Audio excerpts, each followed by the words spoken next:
What's up, guys?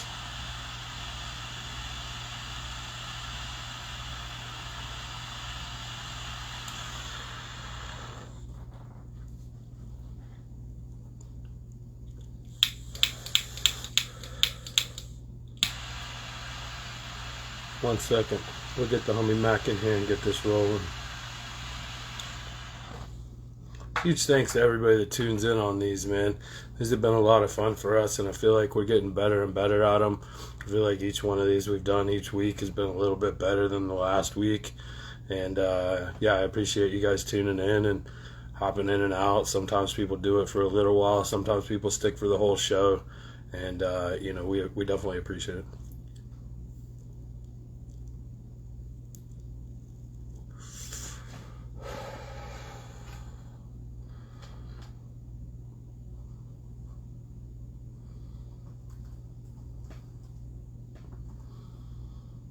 What's good, guys? Hope everybody's having a great week. It's been kind of been a weird one. I feel like a lot of them have been weird. This whole year's been kind of weird.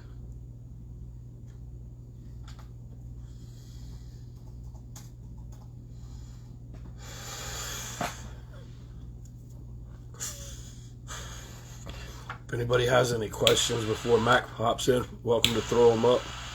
I'll do my best to answer them.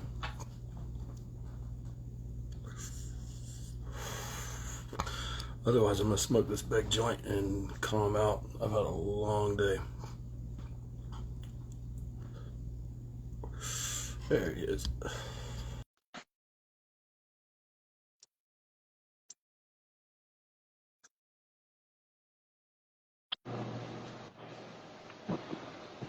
Mac tonight is going to be replaced with a cannabis bush. What up, homie? What's up, man? Yeah, chilling, brother. Sorry I'm late, bro. I apologize. Well, you're good, dog. 2 minutes ain't nothing. How you been? Yeah. I've been good, brother, man. I'm super, uber excited, bro. Today is like day 3 of my seed run from selected clone, obviously, selected some clones and got a bunch of pollen, and I'm excited about creating some seeds to give out to the community, man. It's been a while since I've done a seed drop. What's the goal? The goal truly is just to get some seeds in people's hands that's been asking for them from a project of me. I have my King Neptune, which obviously won't get released, and some other, like the Turk Bomb times London Pound Cake that I'm doing with you that won't get released just yet, but a bunch of other fire shit like, crosses between apples and bananas and Ingrid candy cake and stuff like that. I'll definitely give out some testers and shit to let people, get back growing Mac Blunt shit. That's dope, man. That's dope. Yeah, I've got some stuff coming up.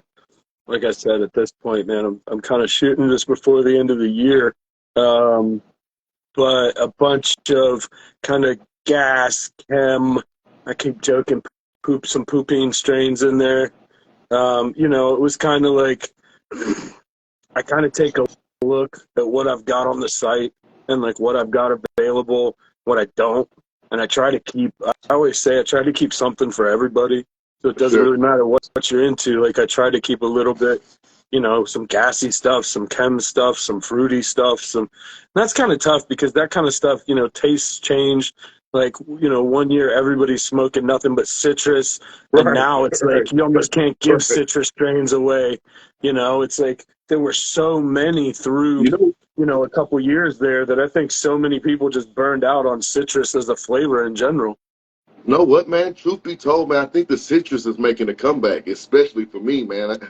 But I was out of the smoking game for almost a decade, so a lot of stuff is really new to me. I'm tasting it, as I go. That was one of the coolest things. Cheers, like, bro. Yeah, cheers for sure. So, like, up until I moved to Colorado, for 18 years, it was a lot of what I could get my hands on. So it was a lot of, stuff that I would trade for, or stuff that I could, that just kind of happened to come my way, or stuff that I made. And then when I hit Colorado, and I had kind of access to like all this. Let's be honest, man. If you work around people in a dispensary, whatever strains they have at the dispensary, those people are running. You know what I'm Right. saying? So it's like 10 times out of 10, if you want a strain, man, there's almost a guaranteed chance one of the employees is running it in their home grow. There's only a couple exceptions, you know? And so once I started working in a lot more commercial gardens and had access to just like tons of veg stuff, just like, you know, almost any strain that I wanted, any flavor, then it's really when I started to like, excuse me, get a really, really nuanced understanding of flavor, because then you have access and then you can run whatever you want. Right. And, you know, you can really, and, you know, up until you get that kind of access, you're kind of limited by what comes your way, or, you know, what you can trade for, what you can grow yourself. And then when you just have this access to just growers and extractors and genetics, and then you Right. really start to see there's so much stuff out there. You know, even for somebody who's seen it all and heard of it all, there's always something new. I think the problem that I run into, bro, is unlike yourself, you try to create, you know, strands for everybody, but I I probably should get over myself because I'm really into like just really sweet. I was having this conversation on Call of Duty today. I think I misclassified what I like. I always talk about I like fruit, fruit, fruit. I don't think it's necessarily the fruit. I think it's just the sweet taste that I like, you know. And I'm not really for the gassy pooping type profiles, which a lot of people are. And so I don't want to exclude a category or a Yeah. genre just because I don't like it, you know. But I think, Yeah. but then again, I think that that's why my shit has been so fire is because I like it, you know, and I take passion in trying to produce and replicate what I like and get it to the population. Yeah, absolutely. And even then, man, like, you know, I always joke that if I just ran what I wanted, if all I ever cared about was running what I Push. wanted, we'd all be smoking banana and kush. That's all we'd be smoking, banana and Yeah, kush, mercy and kush, heavy kush, indicas, all that's all we'd be. So it's like there's a little bit of like I do try to work that into a lot of my work, and generally like, you know, when I'm trying to find what I want to put things together, I always slip a couple of those in. But on the other side, like if I only ran what I wanted, I'd have, you know, 3 or 4 profiles. And let's be honest, you can't call yourself Terp Fiend with 4 profiles. You know, right, it's like right, there's a little bit of like, if you're going to go with that as your name, you got to really come and have some flavors, and you got to have stuff that really steps up the flavor department, because so many people say they got exotic weed or tasty weed or terpy weed. And the reality is that's not always the case. I think a lot of that too is, you know, so many people are limited to what they've seen. So your threshold for what is the best weed on the planet might be different than mine. You right, know, like not right, you specifically, but anybody. So it's like you're kind of limited by what you've tried, what you've smoked, what you have experienced, or what you've grown, because a lot of times what you grow is going to be better than what you're going to just stumble on out in the middle of the wild, right? And so right. once you have that kind of benchmark, you have a better understanding of what really dank shit looks Thank you. like. And to all my supporters, you can blame Turk Fiend for my taste in weed, man, because I've been following Turk Fiend for so long, and I've always looked up to him.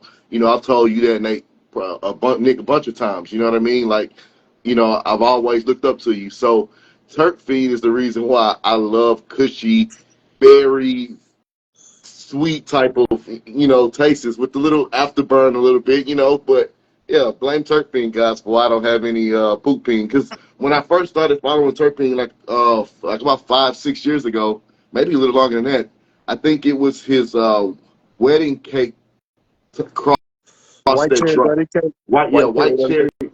Yeah, and then after that, it was I want to say what did he drop next, man? He dropped. I think he Blackout, dropped maybe? the. No, no, hell no, man. Hell no, it wasn't Blackout. It was Blackout's fairly new, bro. Uh, The first no? one was from like 2017, and then Yeah, bro. The F2s I did Pineapple recently. meatball. That's what it was. It was Yeah, pineapple yeah. meatball. Yep.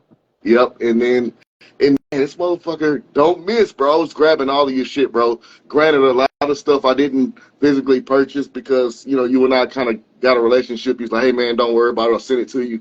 You know what I mean? So, and then I knew you had the buzz. You were, not were, I don't want to use past tense, but at that time, speaking in past tense, you were the motherfucker on Instagram, bro. And for me to just to have access to that shit, bro, it was dope, man. So blame Turk Fiend, bro. It's his fault you guys don't get the funky poutine Turks. I will say, man, I've probably done disproportionately fruity stuff. Like if you weigh everything that I've released, just because I did so much with the sorbet stuff, like that kind of threw it off because I You really liked it. wanted to focus on that. It was such a unique strain that it was one that I really, really, really was super hyped on, and I did. It's probably the one I've done the most rounds of now, and so that's why I'm trying to get back to some more like blackout truffle, chem heavy, gas heavy, and I'll get you some of that stuff No, too. no We'll bullshit get it though, all. bro. I super enjoyed the blackout truffle, man. And if that's what you mean by pooping and gas, then maybe I misunderstood, or maybe my understanding is wrong. Because the blackout truffle was a phenomenal smoke and a phenomenal plant to grow. Yeah, so So the blackout truffle, I would say there is a little bit of that there, but that one tends to be more like chem.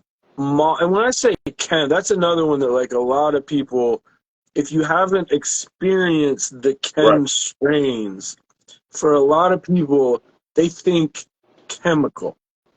And right, that, I okay, think originally somehow the name that got attached to that kind of genera of plants, like the chem strains, yeah, but that's not at all. It's a horrible, horrible description of what those strains smell like. They're okay, very much, they're really musty. It's a lot of like onion, a spoiled food, a lot of like BO kind yeah, of foot, right? And then we kind of get into like, there's a lot of nuance. So just within the couple of chem strains, the Chem 4, the Chem 91, the Chem D, there's a lot of kind of nuance amongst those profiles. right, Well, what we've seen is as you get those crossed out in different ways, there's different stuff that expresses in different crosses. So like with the blackout truffle, it's essentially a Chem 4 Sensi star, which is the mom, which was the biochem mom, crossed hmm to white cherry truffle, which was a bunch of chem strains crossed together. It's like 3 or 4 different chem select, chem this, chem D. I have to look it up, to be honest. yeah. And so with the blackout truffle, there's a lot of kind of mothball. Um, it always it kind of, I don't know, man. You've been to an old person's house that's got mothballs sitting Yeah, around, and it's kind of like that. yeah, But right after somebody just walked out of the toilet after a real foul shit, like it's got this like funk, really shitty, yeah, just funk. Like that's a good funk. way to put it. Just like Like it's really funky. funky, nasty kind of funk. But that one in particular, I wouldn't really describe as poopy heavy as say like a GMO, and that one even tends to be a little bit more like spoiled food. But there are some like it's kind of thing is like I tell when you people another nuance that irks me a little bit. yeah For one reason being is because one, I've never smoked skunk one or the skunk, but when people say it's skunky, I don't know how to interpret that. okay, You know what I mean? so On that's top it. of the fact, We got a problem every, with that because there's a big problem with that. What you just said yeah, is that term has become so many different things that when you just say skunky weed, so like 20 years ago in the South, there was just a ton of different strains that smelled like somebody got hit with a skunk got hit with a car. Like pissy, just smelled like skunk yeah, spray, right? Like the kind of shit where if you're out on a summer day and you smell it, you can smell it from a mile and it just smells like literally a skunk spray. So yeah, then it's not even piss. It's like a weird anal gland thing. yeah, I digress. But Yeah, so, I got it. Yeah. I've researched it's kind of skunks like the before too. beaver raspberry thing. We could get into Yeah, some weird, yeah, but anyway, so what you really see is then that's kind of the original thing that people think of as skunky, is like it literally smelled like the spray of a skunk, right? So then the Dutch took that, banged that into a whole bunch of other stuff because those original skunk plants weren't really great growers. They were tall, finicky, lanky. They hermed. They were more adapted to outdoor. Nobody really put in the amazing time back then to actually take those outdoor centric strains and to stabilize them for indoor growing. And if they did, nobody knows about this product. And yeah. so what happened is they just banged it into other stuff that grew better. They weren't really particular about the Were flavor. they They still weren't calling really it skunk particular though? because technically, so it's technically still skunk because that's what the original name was called, and nobody was really. Once again, the kind of standards that we have as breeders and as growers, and that we've all come to expect from the breeding world, that hasn't always been there. And back when a lot of these strains, the older strains, were still around, nobody was thinking in a commercial level. They weren't thinking like, I Right, need to make sure this smells X or Y. Really, right. the goal back then was to take strains that didn't grow well indoors to select literally for just something that grew under artificial lighting and wouldn't freak out and wouldn't grow 20 feet tall. And so a lot of times what they would take is like heavy indica strains and they would just blend generic Afghanis and just bang it and hope for the best, right? Yeah. Because you kind of take something tall, you take something short, throw it in the middle, Hope start you get it working in the that middle. line. Yeah.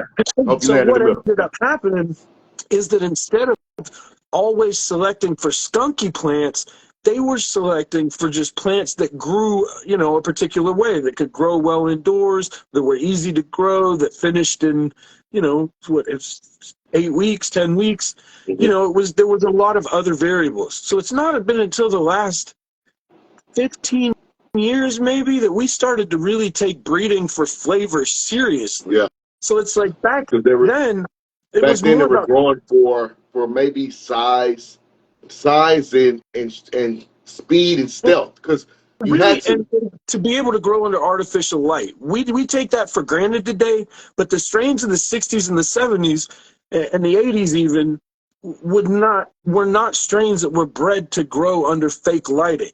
So that's taken a huge amount of time to just grow strains that will grow in an environment that's completely unnatural without freaking out.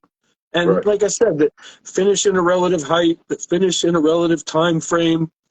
And so what I keep saying, seeing in the discussion about skunk is that now, once it's gone to Amsterdam and got bred with 50 other things, and they called it all skunk, now you've got all these different strains that some smell like onions and some smell like, Right. and they all usually And smell kind of shitty, and just they all kind of have that foul kind of smell, but they don't all smell like skunk, and my that's the first problem today. It's still out there. It's nothing's disappeared. It's just so few strains like that exist in a form that's easy to grow. my first experience with the onion smelling terpene was a chimney gifted to me by Smiley Farms. First Yeah, time it ever growing stinks. chimney. First time ever getting just this French. I wanted it made me want Salisbury steak. Like it was so French oniony on it didn't it really translated through the smoke, which was Yeah, one of my first experiences. And yeah. I've never tasted anything like that since. And so is that what you mean when people say fuck? Because it was can is yeah, it's raunchy, bro. What Yeah, was that?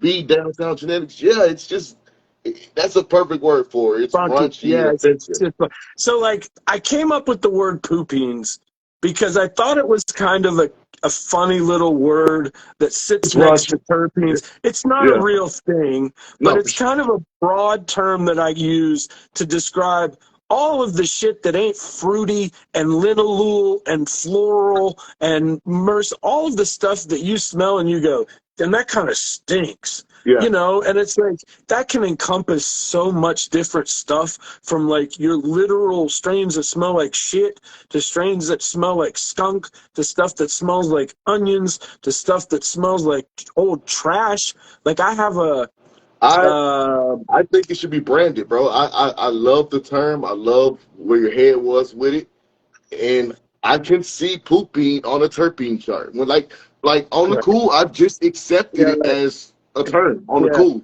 So yeah, bravo Zulu on that fucking term, But bro. Pooping. so Y'all heard it it's here on like, Dank Talk first, man. yeah. Oh no, it's all over the internet already. I've used it for years, but it's funny because in kind of talking about those strains, there's so much that, you know, kind of falls in the category of not really pretty. Like, you know, there's a lot of strains that you smell and it's got a really pleasant, tropical, you know, floral. There's tons of stuff like that. But there's a whole growing movement of people who are really into the nasty, stinky, funky, stunky. We've all seen it. You got a friend, he happens to get in the car, that motherfucker smells like he just shat in his fucking pants. The truth is he's just got some fresh new dank, and you're like, you know, what the fuck is that, you Yeah, know? And it's just it's literally yeah. just, you know, a You know, catch-all term for like all of the terrible smelling, all of your chems and all of your poopines and all of your, you know, just the funkier the better. no, for sure, man, for sure. And come to, if I had to truly admit, bro, when I claim to always like tropical, make me want to be on some tropic beach type smoke, it's always been my thing, right? But I gotta admit, man, I'm really starting to kind of like the you can't put your name on it terpene type Yeah. shit, you know, like pretty dope. Which Neville Shogun agreed are more So important. like, Oh, and that's the point I wanted to get across too. Yeah. So, and again, this is all new to me, right? Because I'm brand new. But in my opinion, bro, when people were growing back then, I don't, because let's be real, terpenes is a fairly new term, right? So back then, people really wasn't growing for in Canada, terpenes. I think at they were least growing for in the general stealth speed discussion of and. cannabis, I'm sorry. Say it again. In the general discussion of cannabis, it's a fairly new thing, but Right. it's an old thing, and it's not something we just found out about. But as far as the nuances in cannabis, that's fairly new. You are right about that. I'm sorry. Right. So I think that people back then were only growing for stealth, speed, and profit. Like you said, they'll take a large sativa in a landrace indica and bang them together. Hope you get something in the middle that can 100%. turn profit. You know, I don't think people were as choosy back then either, though. People didn't have a lot of opinions back then when people were, at least in my era. You know, we bought brick weed. It came with seeds. We smoked it. We thought it was good. I was just having that conversation today on the game. I was like, bro, I can't count how many countless seeds I just threw in the grass, and we despised them. Like we were taught to like, ew, what the fuck? They get, you know. So think how many just genetics and old Yeah. terpenes I threw away, man. It's fucking rocked my world to think about it. Well, so one of the things that's really cool that's happening right now is in this explosion of genetics that we're seeing, and it's funny to me because I always hear people talking about there's only cookies and the only people are only breeding with cookies, and like I hear all of these things about how the gene pool is so narrow. That's just what you see. The reality is that when you actually get out there and talk to people, Facts. and you actually talk to people who breed for reasons other than to just cash a check, you start to understand that the gene pool is exploding at a level that we've never seen. There's more diversity, true diversity happening because more people are able to cross different things. And more people are going back to that old stuff and bringing it back out of the closet. So the Agreed. thought is that if all you see is cookie and runts, and then that's who you You're follow. following. That's who You're you following follow. hype. Let's be honest. You're Yeah, following hype, and that yeah. was me. And the more and more I divulge and interact with the community, bro, and I talk to people, hey, what you got going? I'm always hearing about some preservation. You know, a lot of people speak about preservation in those channels. On let's be real, you and I are probably the only ones that's talking about preservation. Everybody else is talking about hype. You know what I mean? Well, we don't, and I don't do preservation work, but I will grow it.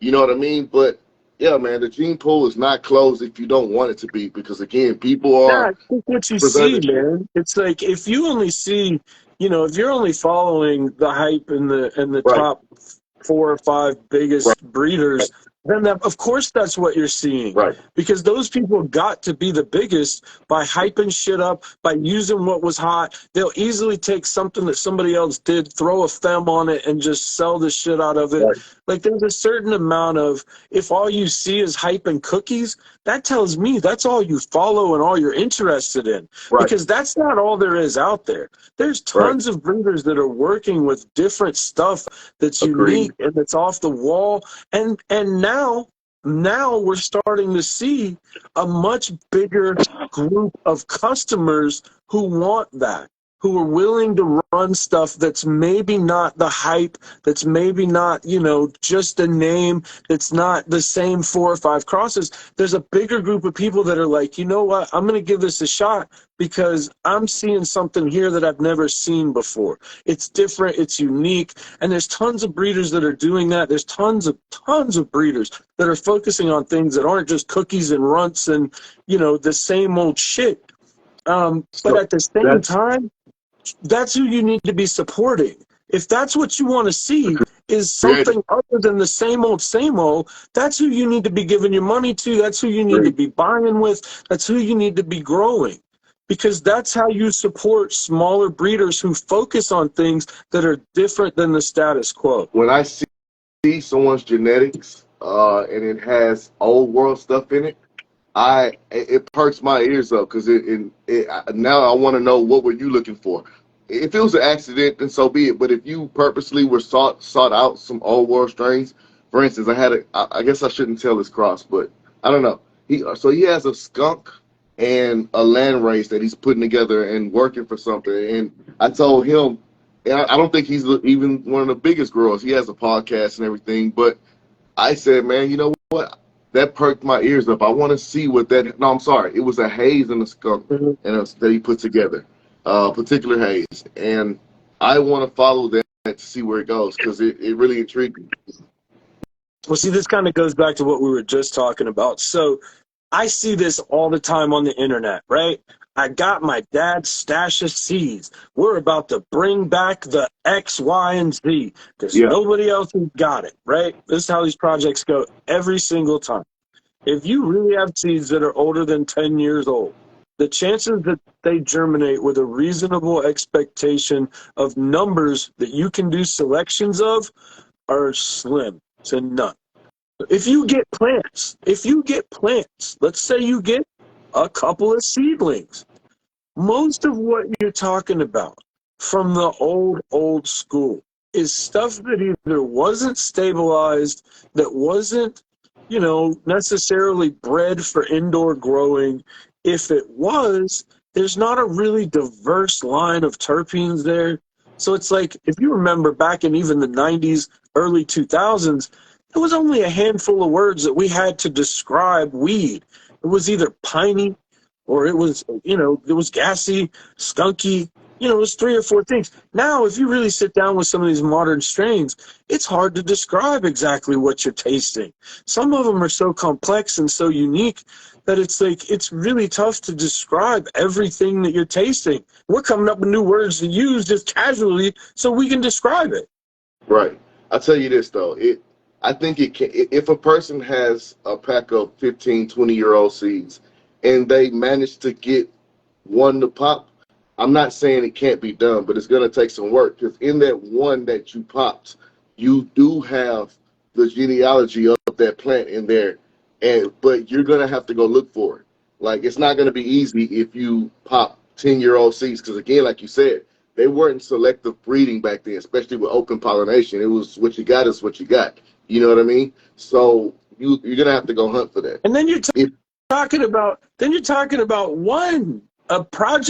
a breeding project does not one plant make. right. You're not going to be bringing anything back from the dead with one plant. Right. You're not going to really bring it back with two plants, because the chances that you're going to get that exact thing that you're looking for in those two seeds, come on, man. Like, No. that's not how breeding works. Like, if you really want a strain that you're saying, I'm going to bring back the skunk, and you've got 4 plants, that's not really, that's not, you're not honestly bringing anything back. You might sell some seeds that say skunk on them, but you're not changing the game with 3 or 4 plants, man. Like, if you wanted to do a project like that, you need a decent selection size to find plants that really have whatever it is you're looking for. So if that's a skunky profile, there's no guarantee that this I one don't know. plant is going to have it. I can't say that you can't do that because, again, like you said, depending on what you're looking for in that particular skunk that you found appealing, if it's there, then you found it. Like if it's size, if it's color structure. Let me give you another good example. So, like banana, right? Banana is a great example of something that I've worked with, that I've tried to do a lot of breeding with. Okay, Mhm. so if you start with a really heavy candy banana profile, right? Let's say a Chiquita banana, which is a good example of like a really banana heavy banana. You make a cross with that. Even if you cross it to something else banana heavy, they're not all going to be banana. So you're going to have some that taste a little cushy. You have some that are just kind of bland. You're going to have some that definitely do have like a banana leaning thing, but they might not have the exact thing you're looking for in growth patterns. There's so many different variables to just flavor. So it's like when you say you might have a plant that it itself looks skunky, puts out skunky buds. Let's say it's the beautiful Holy Grail. Mhm. There's no guarantee that it's also going to breed for those traits. So like if we're saying we just got one, let's say we just got one female out of our skunk hunt, right? And it's a gorgeous skunk. She's beautiful. She's got everything we look for. But we start crossing her to other skunk name stuff, to other stuff that's similar. That's why I say it's gonna take the work, bro. You're Oh, gonna have to go find the one that Well, that's looks what I'm like, saying. And you have to be able to do a big enough project so that you have enough seeds to really do that selection. It's either it's gonna take you forever or you need to have a big enough project. I agree. But let's be for real though. If you don't have that cut from the '90s, then you're probably never gonna find what you're looking for from that cut from the '90s. The closest thing that you can do is find your representation, which I guess that's what happens, and put that out as my represent. But I guess you got to just be honest though, man. You got to say this is my representation. And that's the truth. I see people post that a lot that are like, I've got these seeds from my dad. I'm gonna stop this. I'm gonna start this huge project, and they always end the same way, right? You never really see anything in the finish. If they get anywhere, it's not what they expected. So if let's say you really do have those old school plants, right, and you get them and you're growing them under HIDs, of course that's a whole thing of itself, is being able to do those selections and select for plants that are going to grow well under what we're trying to do. So like most modern growers right now, unless you're an outdoor grower, you're growing under artificial lighting of some sort, right? And so growing plants, we take that for granted so much that we throw them under the lights and they grow. And the reality is that's behind a lot of the herm problems that we see. When people bitch about herms, we always immediately go, well, did you have a light leak? And that's the first and most obvious thing that we talk about when you look at herms. But the thing that you can't see is how well is the strain adapted to growing in a wholly unnatural environment, an environment with different lighting, with artificial air, with different pressures than whatever it's used to, as far as there's so many different things. Agreed. And it's like then you get into the discussion of every grow is different. So your grow is going to be different from my grow. And those variables now, matters. If I take a plant that grows great in my grow, never seen a problem, never seen a herm, and I give it to you and you run it, and it herms like a bitch on you, did I lie to you? Was I being dishonest? Right. I never saw it do that in this environment. So as soon as it goes to another environment, there's no way to guarantee that that's, Well, every grow is different. with cannabis being so rabbit hole diverse, bro, like even terpenes can be different from environment to environment. You know what I mean? Even from cure to cure. You might like a 2 month cure, I might like a 4 month cure. The terpenes will change. Like, let's be honest here, bro. I've So, seen two different plants in the same room have different nuance to the flavor. mm, I mean, that's the funny thing too, is that when we talk about things like skunky flavor or banana flavor, it seems so simple to us because that's the word that we use to describe it. But the mhm, reality is that's a complex grouping of different terpenes in different amounts. yeah, And if those amounts were just slightly different, whether that be in how the plant was grown, one got a little more stress, another one just had a perfect life, those little nuances are going to change mhm, how that finished product smells and tastes, yeah, and the yeah, terpene profile, the actual fingerprint of what the oil ratios are. yeah, And that really goes into a lot of it, is that every grow is different and every plant is going to express differently every round.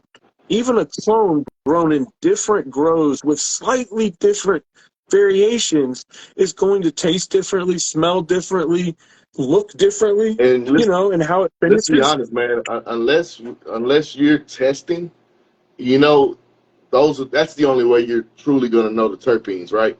You can describe it all you want. You might say fucking apple, you know what I mean? But you got pinene. It's heavy in pinene. Like, who's right? Is the test right, or is your taste buds right? You know what I mean? So Right. yeah, it's stupidly complex, and that's why I Well, love cannabis, bro. It's yeah, it's so fucking complex. the other thing that's really weird is, like,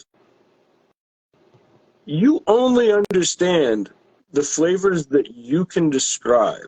So, like you told me before, you didn't really know what gassy tasted like at one point, and Hmm. then once you finally do, you now understand that that kind of combination of flavors is I don't even It's like the not term gas. gassy for It's gassy not strains, but fuel. It's not we're getting into all different things. petrol. But the subjective nature of what I think smells one way and what you think smells one way could Right. be completely different too. So Right. it's like where I might get more Christmas tree and pine, you might focus on something different where there might be some citrus at the That top or a little bit of, your body little, and likes. Right. it's got a little floral thing.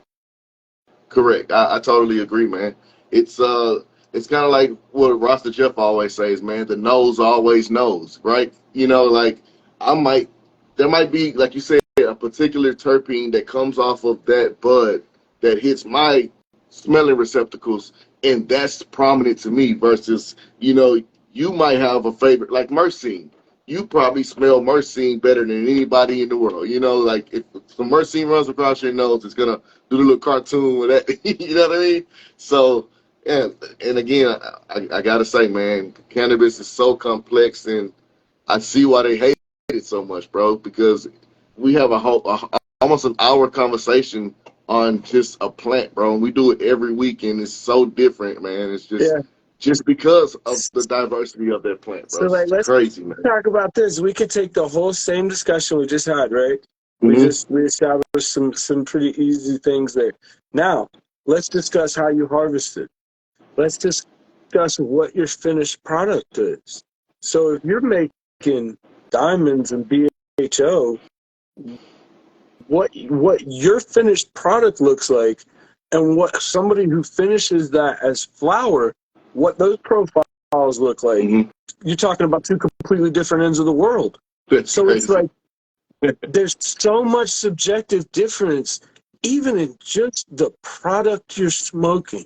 So if you're smoking solventless and you smoke BHO from the same strain, and you smoke flour, finished cured Process. flour from the same strain, all three of those will have different notes. The BHO will always have almost every different little tiny nuance and almost your most full terpene a profile, Really? your rosins are almost always going to have, you know, once again, depending on how well it's made, is also going to have tons of different terpenes and variation to the terpenes, whereas dry flower is going to have You got to probably take the you got to take into least consideration amount of burnt terpenes. plant matter. Right, Yeah, everything. right, right. Yeah, And that's that's the crazy, tricky right? thing, man, is that, like, you know, even in just the way that it's finished, there's so much variation to how a strain is going to smell, how a strain is going to taste, that, man, it's almost impossible to say what this plant is. Because every time we think we have an idea, we see something new, or it does something new, or shows us something we've never seen. And we all have to go, hey, damn, man. You know, I thought I understood, and you know, the more we do analytical testing, the more we actually see terpene tests for various strains, the more we're really going to be able to say, oh, that's what that little nuance is. When I taste that little bit of, like, you know, strange cheese, like, that's because there's this particular you know, That's it. and we're Yeah, seeing more and more of that as, like, legal states force testing to a certain degree, and more labs open, more tests are done. Every day another state goes legal. So we now have more testing that's going to be done. And once we see that analytical testing, that's when things changed for me. When I started to be able to sit down with my favorite strains and see terp tests, that's when I started to understand what I love. Because when you say I can pick Myrcene out, that's absolutely true, but it's right. not one thing. Myrcene kind of covers this whole spectrum of everything from black pepper to this woody, pulpy thing to, like, banana heavy strains. And Mango. it's a unique one because it's not, yeah, mango, but it's not a super prominent one. So, like, when you see weed, at least if you have a relative palate, if you see weed that's heavy citrus, it's real easy to go, like, that's citrus, there's limony in Right. there. But Mercury's one of those things that tends to kind of be under a bunch of other stuff because it's not super loud and punch you in the face. Yeah. But you're absolutely right. Yeah, I could pick it out of a I million think samples. Virginia definitely got it right with the packaging of their products, man. When you go to the medical dispensary, it really prints out like a medical label. It has all the listed ingredients, or, you know, but they're substituting ingredients with terpenes, you know, and the CBD effect content and stuff like that. And I've been able to really pick up on, according to their testing, what terpenes that I like. And I think that every state, even the rec market, I think that should be standard, man. Yeah. So, because a lot of people ingest this for medicine, and we want to know, you know, which particular medicines we're putting in our body that our body is receptive to. So, shout out to Virginia for kind of getting that right, though.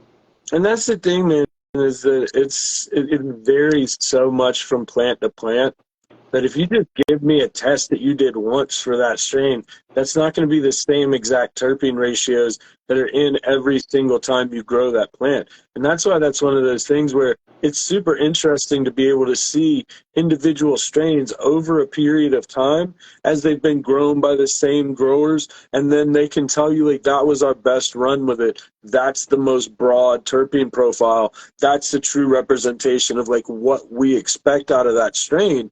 And that's why I always joke that, like, the $1 billion idea isn't who can map the overall gene pool, but who can map the terpene profiles of everybody's favorite strains, at least to a reasonable degree, that we can say, like, this strain, this is generally what causes Mm-hmm. this sort of flavor, and this is what causes this type of flavor. And, you know, we kind of know gassy strains tend to be more beta caryophyllene Right. and you know, some pinene, and, you know, and it's like there's some things with certain strains and certain types of strains that we know kind of universally and we do understand. But what we're seeing in this explosion of genetics is that now we're seeing strains that have all these terpenes that generally weren't super concentrated So they might be kind of ancillary terpenes where you would see a terp chart down Yeah. towards the bottom. You might see, 1% or a small percentage of, osmine or, some of the more unique off the wall terpenes that we don't generally talk about a lot. That's what's happening now, is that people are finding those little things that say, I ran this strain, it's got this unique terpene profile. Now I'm going to breed for that because I love that. That's my thing. I'm into that. Yeah. And like, that's what we're seeing in this explosion of genetics. To discount that and just say everything's cookies and everything runs, it's Right. just so silly, because there's so many people now that have found a strain that they love, and there's something unique about it, something small and unique in the flavor and the profile, and they want to breed just for that. That's And never happened like before. I would like for someone to, and maybe I just don't know, but I want to make it to where home testing for Oh, that'd terpene be so content will cool. become Yeah, affordable. You yeah, out know, there, yeah, that'd be so cool. Yeah. right? Well, see, Right. here's Like what? the thing. Like, even with maybe this exists. I'd hate to step out of my range, but they do have tons of like portable analytical testing for terpenes. I mean, for cannabinoids, for THC content, CBD content, things like that.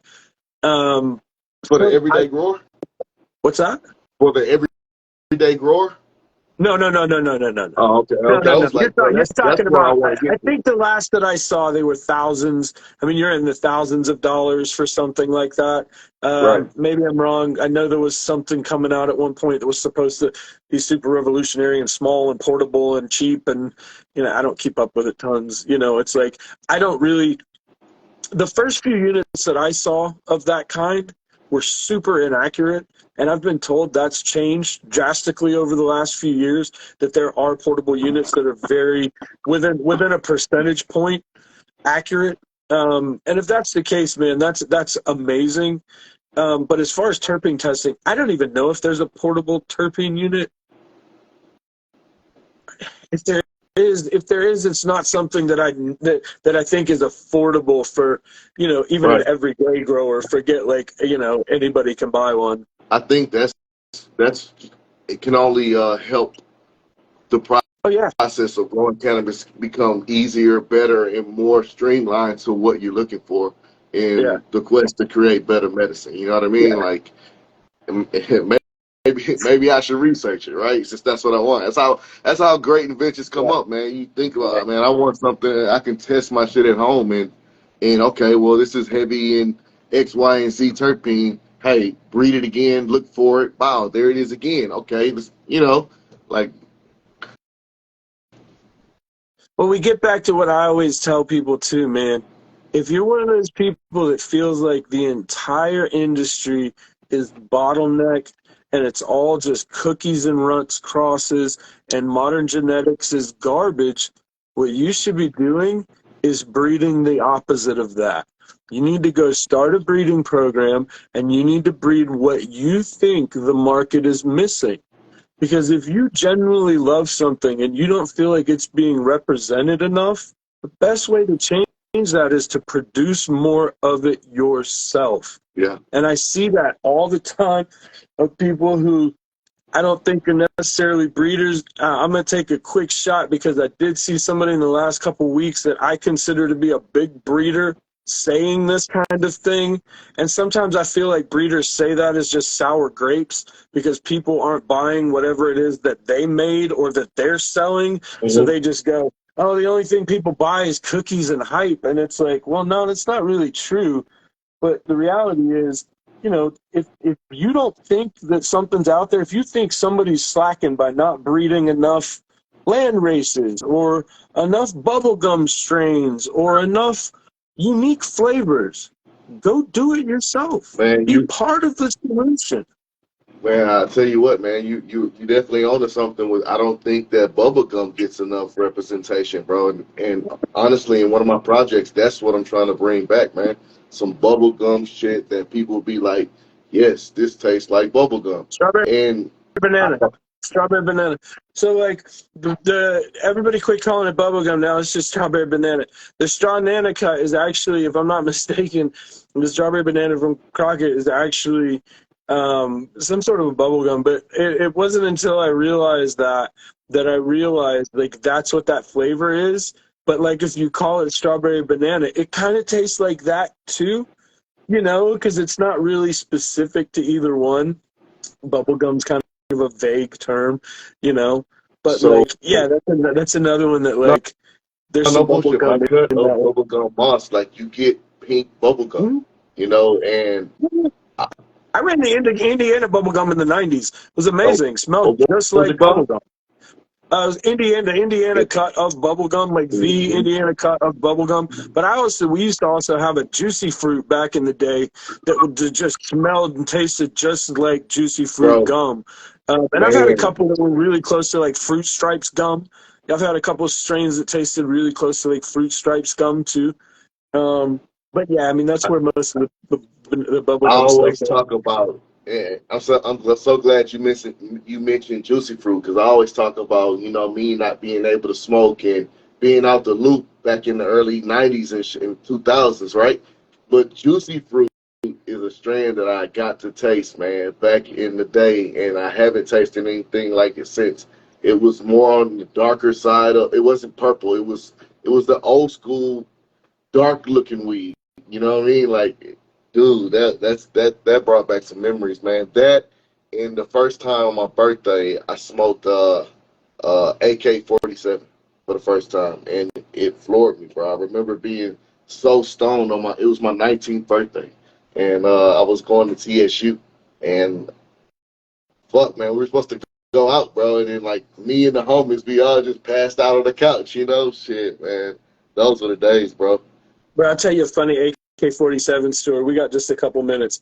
Um, I was in senior year English in high school, and I had some friends that had gone to a fish concert. We had all gone to a fish concert, but we came back and we were all in class like the next Monday, and we're all kind of just casually chilling.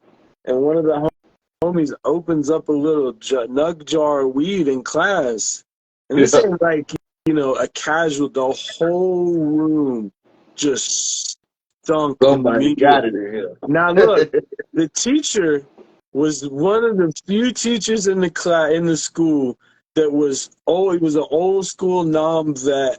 He was one of the most legit, like super cool, and all he said was, "I don't know who it is, put it away." And that was it. He didn't say nothing No. else. Because as soon as he opened it up, the homie across the room goes, "Who got it?" And it was Yeah. like, dude, he Yeah. knew right away. And he just went, "I don't know who's got it, but put it the fuck away Man, because now." homie had some of that at home, and he was like, I can't even hate, man. Just, I don't even want you to lose that. Put that away. He was so cool. He was one of a couple of teachers that I had through high school that like was on the level, and you could tell was like there was a couple art teachers that Oh, was for sure. stupidly obvious they were high as shit all the time and didn't give a fuck. But this dude was like super legit on the level, really really good teacher. But yeah, that was my first AK. It wasn't until we got out of class and I'm like, what was that? And he's Yeah. like, bro, it's some AK-47, and I'm just like, oh, bro, yeah, I Yeah. need that immediately now. Yeah, sir. For sure, for sure. But yeah, man, how much time we got? Nah, that's it. We can wrap it up. We're there. All right. All right. Well, I appreciate it, man. As always, where you can find me is at Mr. The Real Mac Blunts on Instagram. You can find me on YouTube, Mr. Mac Blunts. You can find me eventually. Me and Danny Turpentine have another podcast coming out called the Grow Marijuana at Home Show. So y'all tune into that. And the Business is Blooming And podcast. the Business is Blooming podcast. How could I forget that? I appreciate the alley oop, man. Yeah, On for sure, man. Saturdays. For sure, Yeah, for man. sure. And I love that you're doing more of them because I'm going to be honest with you. I think the more that you do and just being around other people talking weed 24/7, it makes all of these so much easier. Not only do you get more comfortable with just doing them, but like you have so much more information. Like the last couple of weeks, you've, had more stuff to just bring up and throw out there No, and talk about. And for it sure, makes it man. so much easier. Yeah, No, for for sure. sure. So we're still doing 35% off back to school sale. We're going to wrap that up at the end of the week. But 35% off turpfiend.com. If you spend $100 or more, you get a free t-shirt, free sticker pack. Go scoop it. We still have a couple summer mystery boxes and mystery bags, and we still have the flavor pack bundles. Man, we're going to be bringing more flavors through the rest of the year. Me and Mac both have projects. So stay tuned. Go follow on YouTube. Go follow somewhere other than Instagram. I'm not even posting these here anymore. They're only going to go onto the YouTube after we're done because I'm tired of wasting my time. But yeah, thank you guys so much. If you liked anything here, go tell a friend, like one of these, follow us somewhere else. We appreciate any support and every support. Thank you guys so much. Appreciate it, guys. Y'all have a good one. See you Saturday. We're going to do another OG sesh with Earl.